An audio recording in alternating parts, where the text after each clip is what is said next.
Bueno, esta mañana vimos algunas cosas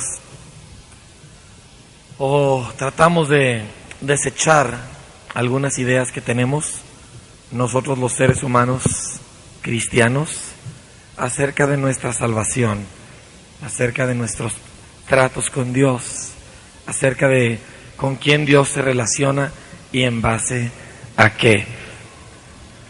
Nos dimos cuenta que nosotros tenemos solamente un fundamento, tenemos solamente una razón, un medio para entrar en la presencia del Padre.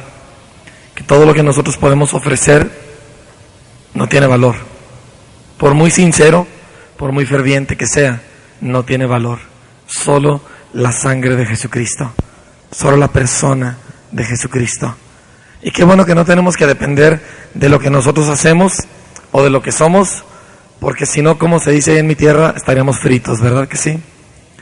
Si usted tuviera que recibir de Dios conforme a la medida de lo que usted ha hecho, nada más durante el último año que usted ha sido cristiano, ¿cómo le iría? ¿Cómo le iría? Si Dios lo tomara y lo midiera en virtud de sus propios méritos, ¿cómo le iría? ¿Verdad que no? Mejor no nos vamos por ese lado. Vamos a agarrarnos por el lado que el Señor hizo para nosotros. Esta tarde yo quiero compartir con ustedes algunas verdades específicas de la salvación que nosotros hemos experimentado en Cristo. Algunas cosas un poquito más prácticas de lo que vimos en la mañana. Le voy a pedir que me acompañe en su Biblia a Mateo 1:21.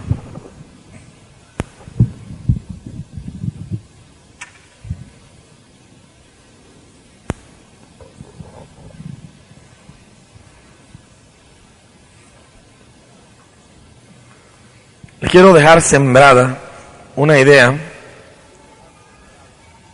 una verdad en su espíritu que no voy a elaborar sobre de ella en esta tarde, pero nada más para que la traiga ahí metida. El nombre más alto, el nombre sobre todo nombre, no es Elohim, no es Adonai. El nombre sobre todo nombre no es Yahweh Jireh o Yahweh Shalom, ninguno de esos. El nombre sobre todo nombre es Yeshua, que nosotros en el mundo occidental decimos Jesús y significa yo soy Salvador. Por encima de todos los nombres de Dios, por encima de todos los nombres que se nombran en el cielo o en la tierra, Yeshua es el nombre más alto. Después vamos a ver en las días siguientes por qué. Y esperamos que llegue a ser para usted, en su vida cristiana, en su entendimiento de Dios, también el nombre más alto. Pero por lo pronto vamos a ver lo que dice en Mateo 1:21. Hablando, bueno, conocemos la historia. José quería dejar a María porque pues viene y le están ya comprometidos. Y viene y le dice que está embarazada por el Espíritu Santo. Pues, ¿qué le diría usted a su novia si le dijera eso, verdad? Pues, yo creo que él ha de haber pensado, se le botó la canica, porque pues la conocía, no era mala muchacha, pero estaba raro, ¿verdad? Y entonces en el versículo 20 dice que un ángel del Señor le apareció en sueños y le dijo: José, hijo de David, no temas recibir a María tu mujer, porque lo que en ella es engendrado del Espíritu Santo es.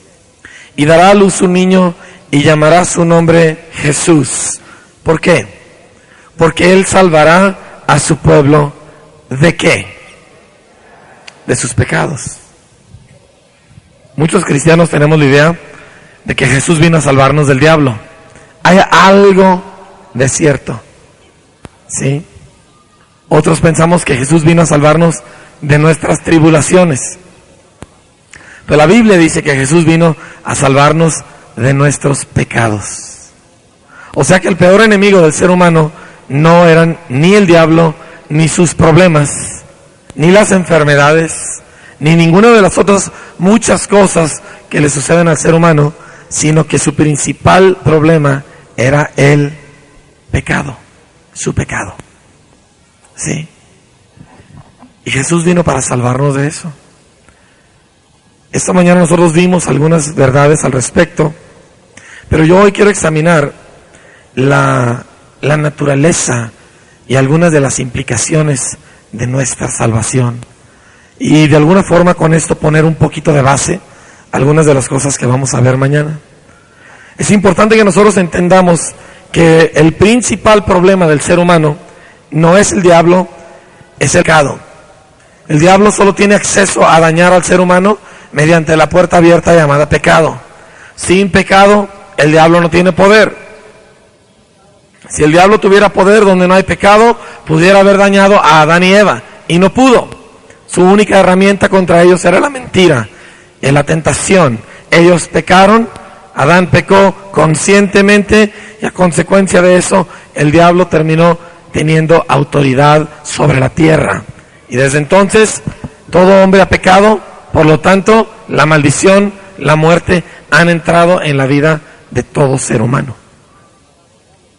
Así que Jesús no vino a salvarnos del diablo principalmente, Él vino a salvarnos de nuestros pecados. Ahora, la mayoría de nosotros venimos a Cristo mediante una crisis de salud, una crisis psicológica, anímica, una crisis familiar, un divorcio, un hijo metido en las drogas, ¿sí? Una crisis existencial, ¿por qué existo? ¿Para qué sirvo? La mayoría de nosotros vino al Señor en crisis, ¿no es así? ¿Cuántos aquí vinieron al Señor en medio de una crisis? Levanta su mano, bien en alto. Si usted vino al Señor porque su único anhelo era glorificar al Dios Todopoderoso, pues es un caso raro. A la inmensa mayoría de la gente que yo conozco, vinieron a Cristo porque el agua les andaba llegando como por aquí. ¿Verdad que sí? La soga la traían muy, muy ajustada y no hallaban la puerta. ¿Así vino usted a Cristo? ¿Sí? No diga amén, porque amén significa así sea, y la idea es que ya salimos de ese hoyo, ¿verdad? Pero ya entendemos cómo venimos. La mayoría de nosotros así venimos. Sin embargo, no entendemos. La gente sin Cristo, cuando oye la palabra Jesús el Salvador, piensa, Jesús me viene a salvar de mis problemas, viene a salvarme porque soy débil, viene a salvarme porque yo no puedo salir del hoyo donde yo estoy. Eso es una idea equivocada. Cristo no vino a salvarnos porque éramos débiles, Cristo vino a salvarnos porque éramos culpables. Hay una gran diferencia. Cristo no vino a salvarme porque pobrecito de mí, cómo me iba mal en la vida. Cristo vino a salvarme porque yo era culpable ante la justicia de Dios y la ira de Dios estaba sobre mí y yo iba a terminar en el infierno por mi propia culpa. ¿Sabe usted que la Biblia dice que la ira del hombre glorificará a Dios? Que los pecadores en el infierno doblarán la rodilla y reconocerán que Dios es justo. ¿Sabía usted que cuando estén ardiendo en el infierno, en un tormento que nosotros no podemos empezar a imaginar, ellos van a reconocer abiertamente, es justa mi condenación, Dios es justo, y van a darle gloria, reconociendo que Él es justo? Oh sí, nadie se va al infierno por inocente, se va el mundo al infierno porque el mundo somos culpables de pecado. Cristo vino a salvarnos de nuestros pecados. No sé si esta verdad logra penetrar en nuestras mentes y corazones, nuestra calidad de vida cristiana se cambiará dramáticamente. Porque hay mucha gente que tiene 10, 15, 20 años en Cristo, que todavía está tratando de que Cristo le salve de su debilidad, de sus problemas, de lo mucho que sufre. Y su vida cristiana es inestable y superficial y de poca calidad, porque no ha entendido que Cristo no vino a salvarle por su debilidad, vino a salvarle por su culpabilidad. Hay una diferencia grande. Tarde que temprano, nosotros tenemos que entender esto. Ahora, venimos a Cristo en toda clase de crisis, ¿sí? Nos vimos sumergidos en circunstancias más allá de nuestras fuerzas. Clamamos al Señor, ayúdame, auxilio, sácame de este hoyo. Y Dios es bueno. A ver, diga conmigo, Dios es bueno. Dígalo otra vez, Dios es bueno. Yo lo sé. Yo soy la evidencia de que Dios es bueno. Mire, si Dios fuera la 100ª parte tan malo como algunas gentes creen, todos ya estaríamos ardiendo en el infierno. Dios es bueno sobremanera, ¿sí? Y por lo tanto Dios nos bendijo. Jesús dijo que Dios hace salir el sol sobre justos e injustos, manda la lluvia sobre buenos y malos. Dios es bueno, ¿sí? Ayuda y bendice. El apóstol Pablo escribió en el libro de Hechos, que en Él somos y respiramos y tenemos nuestro ser. O sea, dependemos de Él total y absolutamente. En el momento que Él retira su espíritu, el hombre deja de ser, queda polvo. Dios es bueno y bendice a la gente, ayuda a la gente que no le conoce también. Eso lo vamos a ver después. ¿Sí? Pero eso no significa que son salvos. Eso no significa que han experimentado su salvación. El que Dios mande lluvia sobre el narcotraficante del estado de Sinaloa no significa que ese narcotraficante es buena gente. Significa que Dios tiene misericordia. ¿Me entiende? El hecho de que un hombre malo, una mujer violenta tenga salud, no significa que ellos son buenos. ¿Me entiende? El hecho de que un hombre le pida a un ídolo o que vaya con un curandero y de alguna u otra forma sobreviva, significa que Dios es bueno. Sí me comprende. Dios es bueno. Y mucha gente mide su salvación por la bondad de Dios. Y dice, Dios me bendice, por lo tanto yo estoy bien con Dios. ¡Ah! Alto. Eso no siempre es cierto. La bendición solo demuestra que Dios es más bueno de lo que nosotros imaginamos. Pero la salvación es otro asunto. Ahora, vamos a ver un poquito acerca de esa salvación. Se manifiesta en 3 facetas principales nuestra salvación. Vamos a examinar estos 3 puntos principales. La primera de ellos es la paga de nuestra deuda legal. ¿Sí? La deuda que teníamos delante de la justicia de Dios, la deuda impagable que teníamos delante de Dios, la cual fue cubierta por el sacrificio de Jesús. O sea, nuestros pecados, los pecados que hemos cometido, las maldades que hemos hecho, las mentiras que hemos dicho, las múltiples rebeldías en nuestros corazones y las impurezas en nuestras mentes. Esta era la primera parte. La deuda legal tenía que ser pagada. Alguien tiene que pagar los vidrios rotos. Cuando alguien quiebra un vidrio, alguien tiene que pagarlo. Si usted viene a mi casa, si Elizabeth viene a mi casa y me quiebra el vidrio de la casa y yo me doy cuenta que sucedió y Elizabeth viene y me dice, perdóname por favor, pastor, la regué. Y yo digo, está bien Elizabeth, no hay problema. Te perdono. ¿El vidrio se repone solo? No. Alguien tiene que pagar ese vidrio. Si yo la perdono, yo pago el vidrio. Pero siempre alguien paga por las fechorías o por los accidentes o por las maldades. Siempre alguien paga. Y para que el Padre nos pudiera perdonar a nosotros, nosotros necesitábamos que alguien pagara nuestra deuda. Hay mucha gente que tiene una idea de que Dios es una especie de Santo Claus en el cielo. Un viejito regordete, bonachón, que dice, ay mijito, ¿qué le hace? No hay problema. Sí, ay, Dios mío, otra vez le fui infiel a mi mujer. No te preocupes, mijito, yo entiendo que todos son débiles. Sí, ay, perdóname, Señor, me agarraron, haciendo un fraude en el negocio. Ay, mijito, no te preocupes, todos lo hacen. Así no perdona a Dios. Dios perdonó a precio de sangre. No hay tal cosa como un viejito bonachón en el cielo. ¿Sí?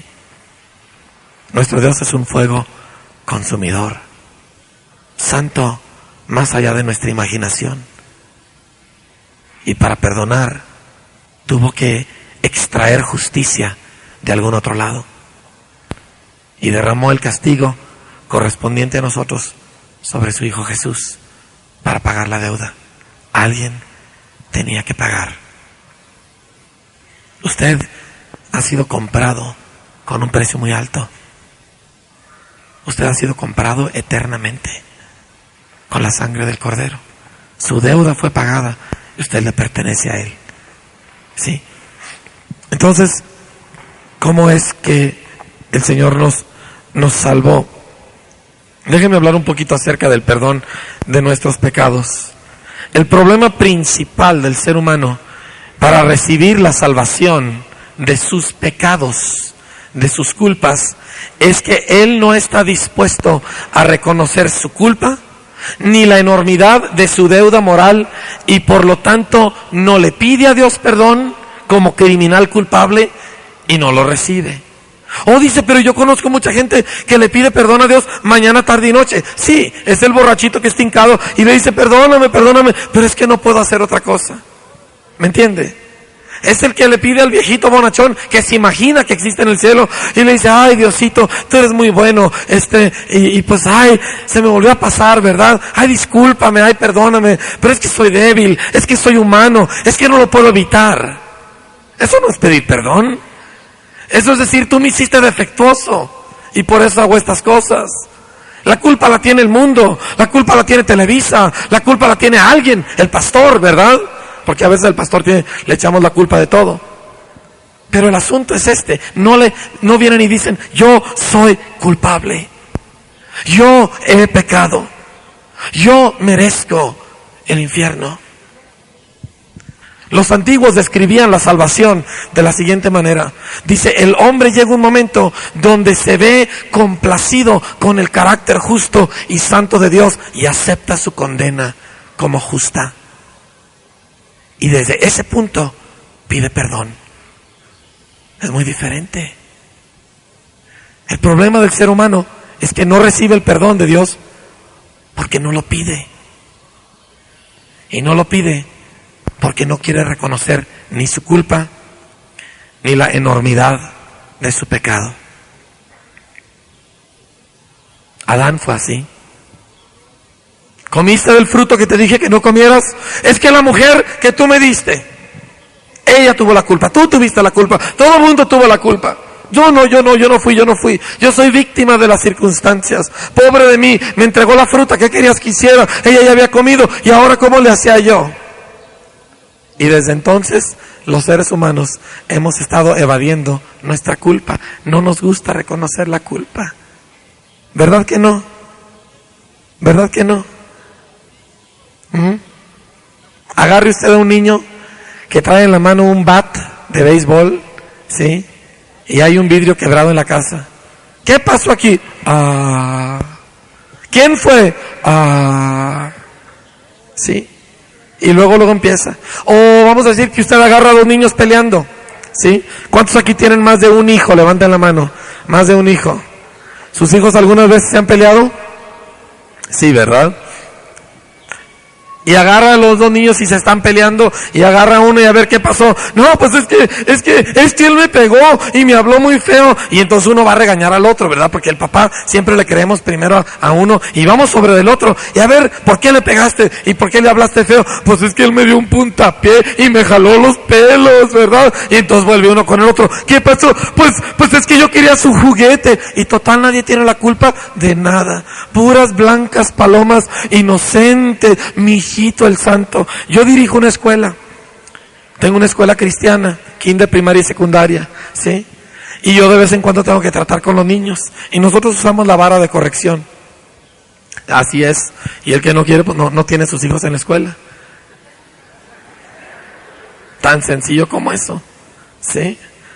Y nunca falta, cuando he traído 3, 4, las historias que me cuentan. No, es que, ¿por qué traes tú esa calculadora que no es tuya? Pues, yo no sé, yo abrí mi mochila y ahí estaba. Yo creo que Juanito se equivocó y pensó que era su mochila y le echó allá adentro, ¿sí? Y luego traemos a las mamás, porque obligamos a los papás a venir a aplicar la vara, ¿verdad? Nuestra ciudad es pequeña y se puede hacer eso. Y vienen las mamás así, bañadas en llanto. Mi hijo, si es un santo, si él no puede dañar a nadie, si él jamás en su vida, mi rey, ¿qué te hicieron, verdad? No nos gusta reconocer la culpa. Queremos que nos salve Dios de nuestras debilidades y fracasos. Queremos que nos salve de las cosas en que hemos sufrido. Pero Él no vino a salvarnos de eso. Él vino a salvarnos de nuestros pecados. Y hasta que usted reconozca que usted es culpable, usted no puede entrar en esta salvación. Mientras usted le eche la culpa a todo y a todos, usted no puede caminar en esta salvación. ¿Sí? Romanos 3, 19 al 20 nos dice que precisamente Dios para eso mandó la ley, para agarrar al hombre y decirle culpable. No, pero es que culpable, déjame te explico, culpable, fueron circunstancias especiales, culpable, pecador, y el hombre lucha, y el hombre pelea, y el hombre trata, y entonces viene el Espíritu Santo y empieza a poner convicción sobre la persona. Ya no quiere escuchar la Biblia, pero el Espíritu Santo le hace sentirse culpable, y él dice, no, culpable, pero es que yo así soy, culpable. Y tarde que temprano, si ese hombre, esa mujer tiene alguna sensatez en su mente y en su corazón, en algún momento llega y dice, es cierto, soy culpable, no tengo excusa, no tengo justificación, merezco lo peor, ten misericordia de mí. Y eso es lo que Dios estaba esperando desde un principio. Es todo lo que Él quería. Es todo lo que Él quería.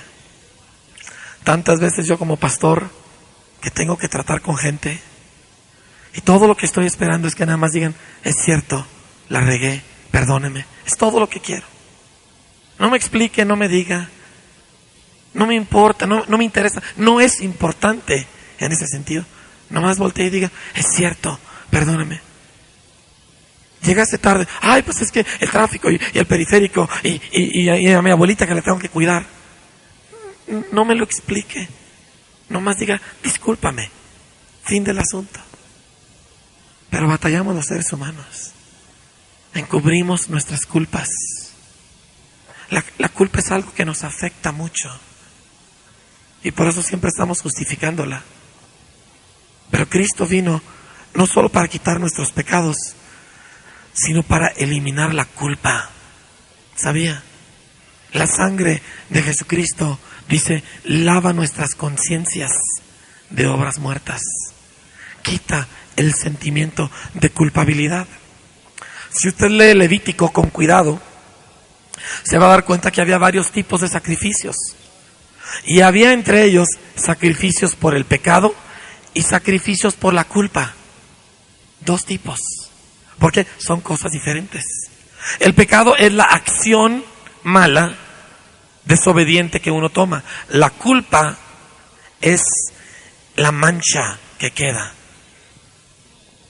El sentimiento de suciedad, de indignidad que queda. Y a veces gente puede cometer pecados ignorantemente. En esos no hay culpa. Pero cuando uno peca conscientemente, viene una mancha. Y por eso había sacrificios por ambas cosas.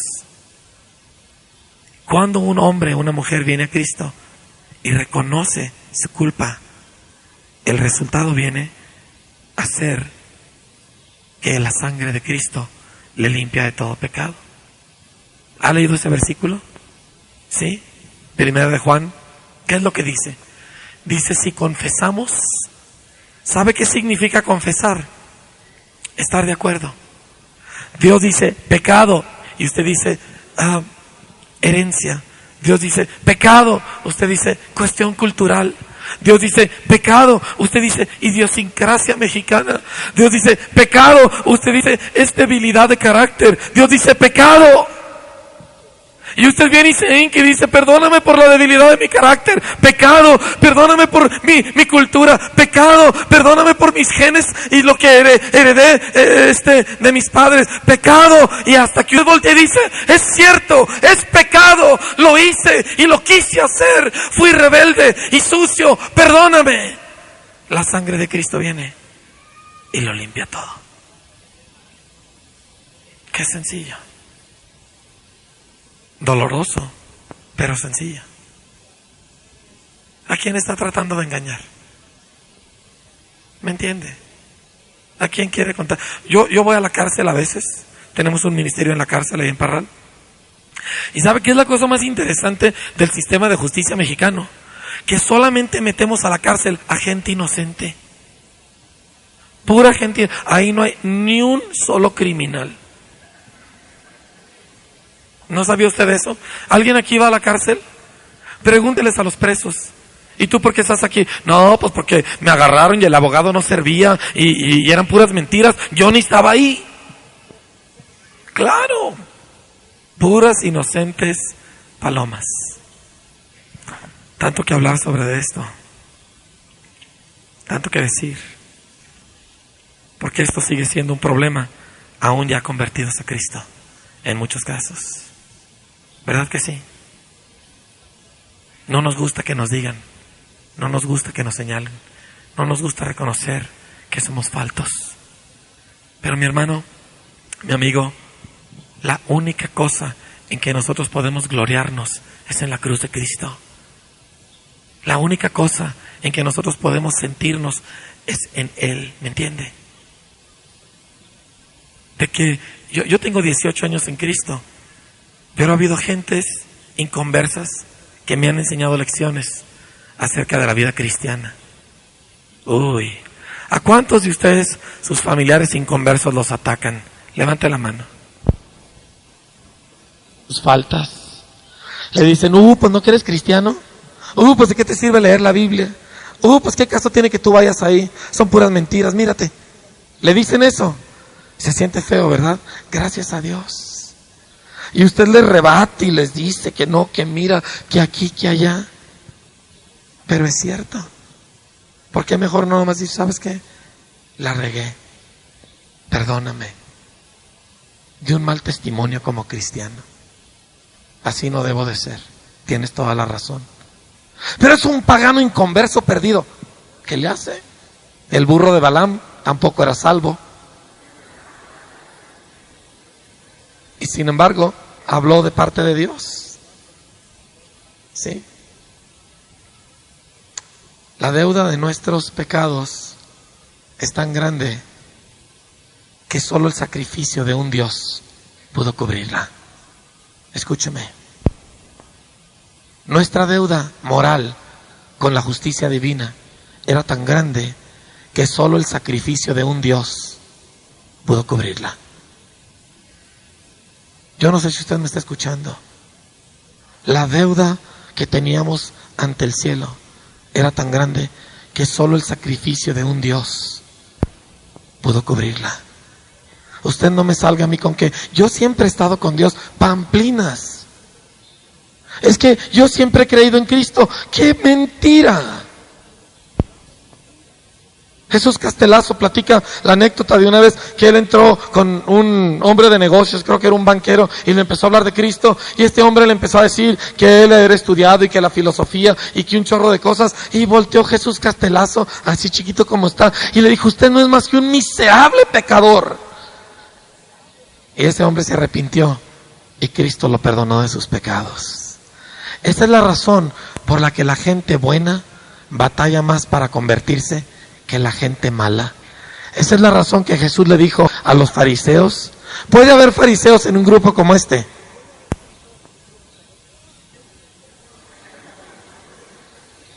fariseo un callo. Puede haber fariseos en un grupo como este. Seguramente no los que se sientan abajo, nada más los de arriba, ¿verdad? Y como el tercer nivel está vacío, puede haber fariseos aquí.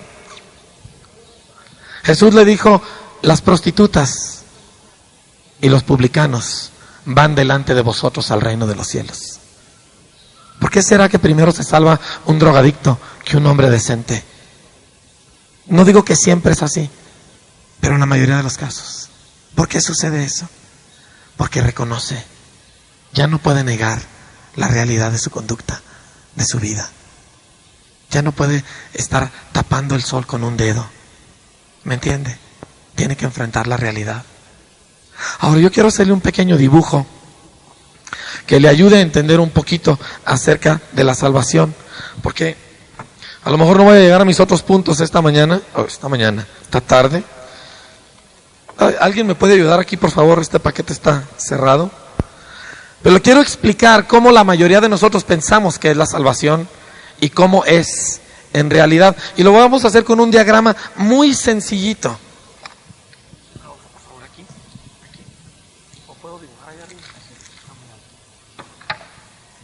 No, aquí abajo, sácame una hoja. La mayoría de nosotros tiene una idea. Déjame nomás que me saquen una hojita de ahí para dibujarlo.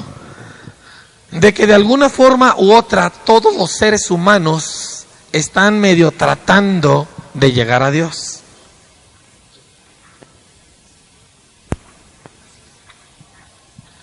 Entonces, más o menos, yo no soy muy bueno para dibujar, así que no se fije mucho en mis detalles. De esta manera, así nos ha sido enseñada tradicionalmente. Está Dios, luego está el primer hombrecito que está cerca de Dios, ¿sí? Este es el que va mucho a la iglesia, a lo mejor hasta sabe algo de la Biblia, es muy buena gente, nunca hace trabajar a sus empleados los domingos, ¿verdad? Da a las caridades, le da el pase a las ancianas en los cruces, ¿verdad? Es de esos así muy cerquitas de Dios, ¿verdad?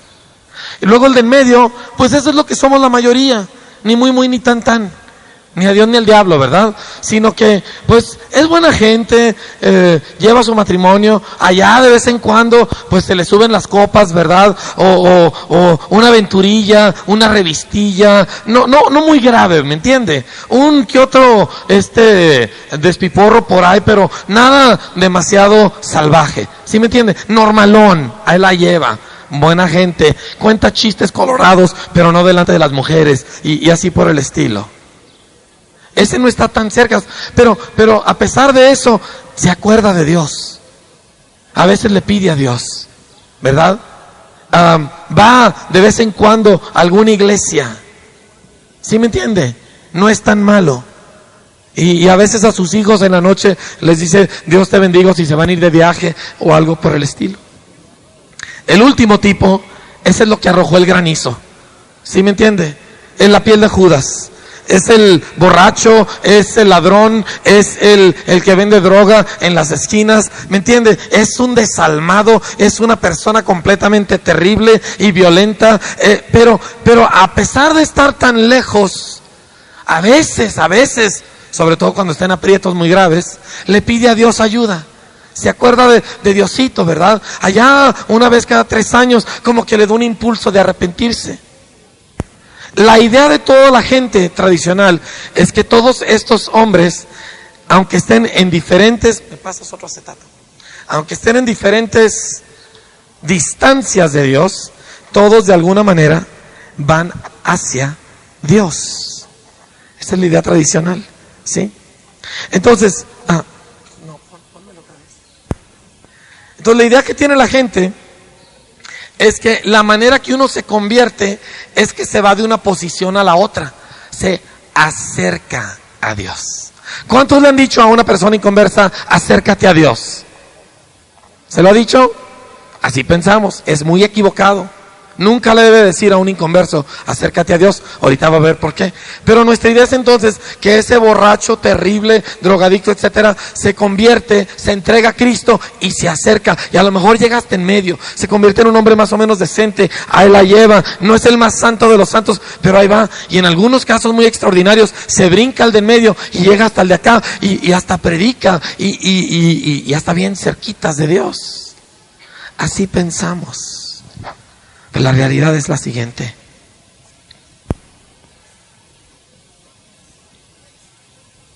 Bastante, pero es exactamente lo contrario. ¿Ve la diferencia? El que está cerca de Dios, religioso, decente, etcétera, etcétera, le ha dado la espalda a Dios. Tiene una apariencia más decente, pero rebelde. Está en contra de Dios. O parece que está cerca, pero está en contra. Y el de en medio, muy decente, muy, regular, más o menos, ahí la lleva. Él hace lo que quiere, es rebelde para con Dios. Está más lejos en la apariencia externa, pero su problema esencial es el mismo, rebelde para con Dios. El último está, pues, no solamente rebelde, se le nota, se le ve su maldad.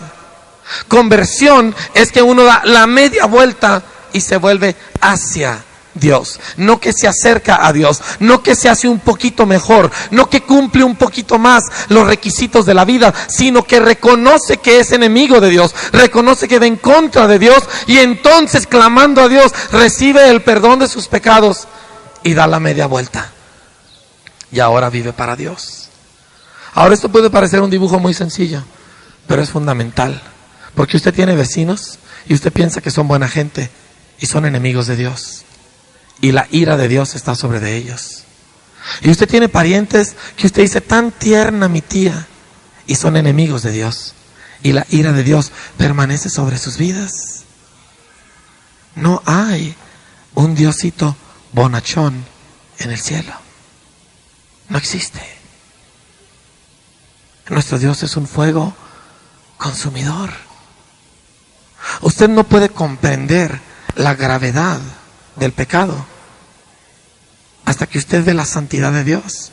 Y usted no puede comprender la grandeza del perdón hasta que usted acepta la gravedad del pecado. ¿Lo comprende? Muy bien. Ahora, la Escritura nos dice, si quiere buscar conmigo Romanos capítulo 11,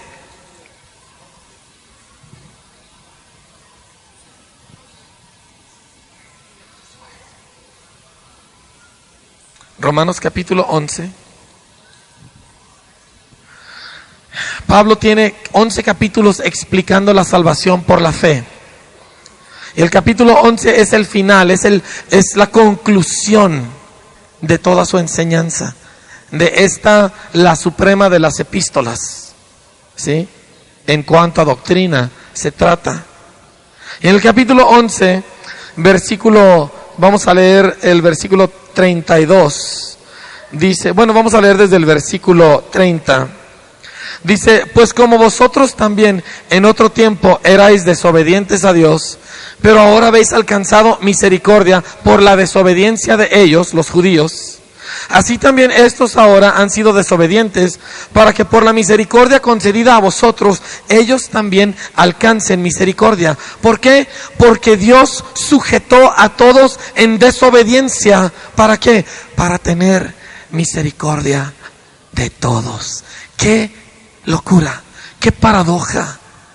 Dios mandó la ley no para que el hombre obedeciera, sino para que desobedeciera más. Dios mandó la ley para que, viendo el hombre la ley, le incitara a rebelarse más. Hace muchos años yo tuve que ir a hablarle a un tío, le fui a hablar de Cristo. Estaba tremendo, rebelde, completamente mal, y él conocía la palabra. Venía de cuna evangélica, ¿sí? Y yo fui a hablar con él porque andaba mal y él sabía lo que iba. Yo hice un viaje de 8 horas para ir a verlo. Y me siento en la sala con él y dije, tío, quiero hablar con usted. Y me quería matarme. Me estaba echando una de esas miradas salvajes de que me quería ahorcar en ese mismo momento. Y yo pensé, Señor, ayúdame, dame sabiduría para saber cómo hablarle a este hombre.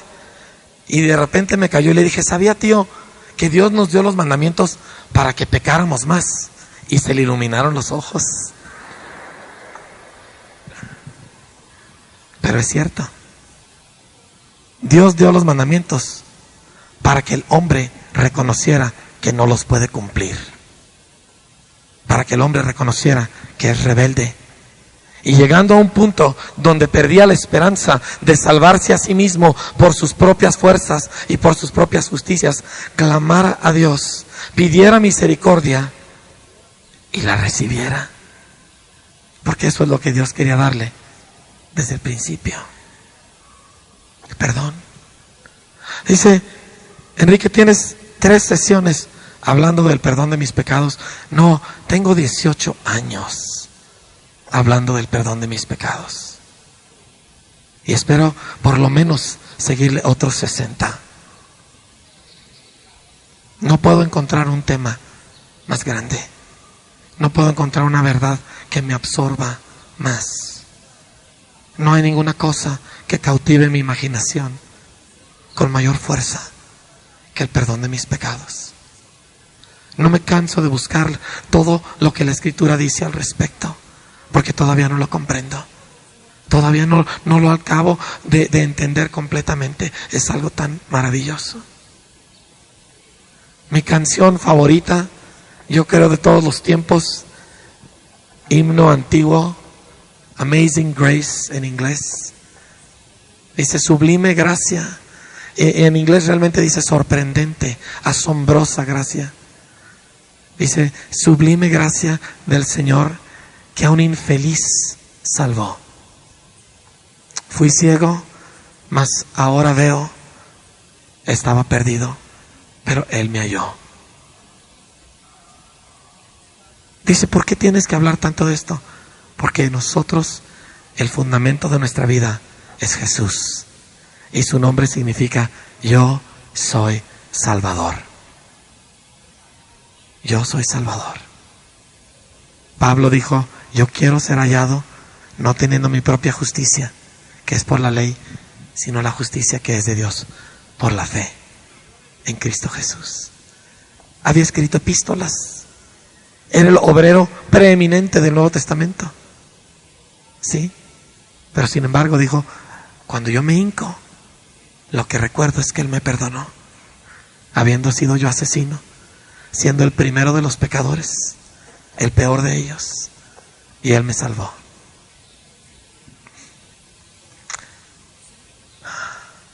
La segunda parte del nuevo pacto, de nuestra salvación, tiene que ver con el cambio de corazón.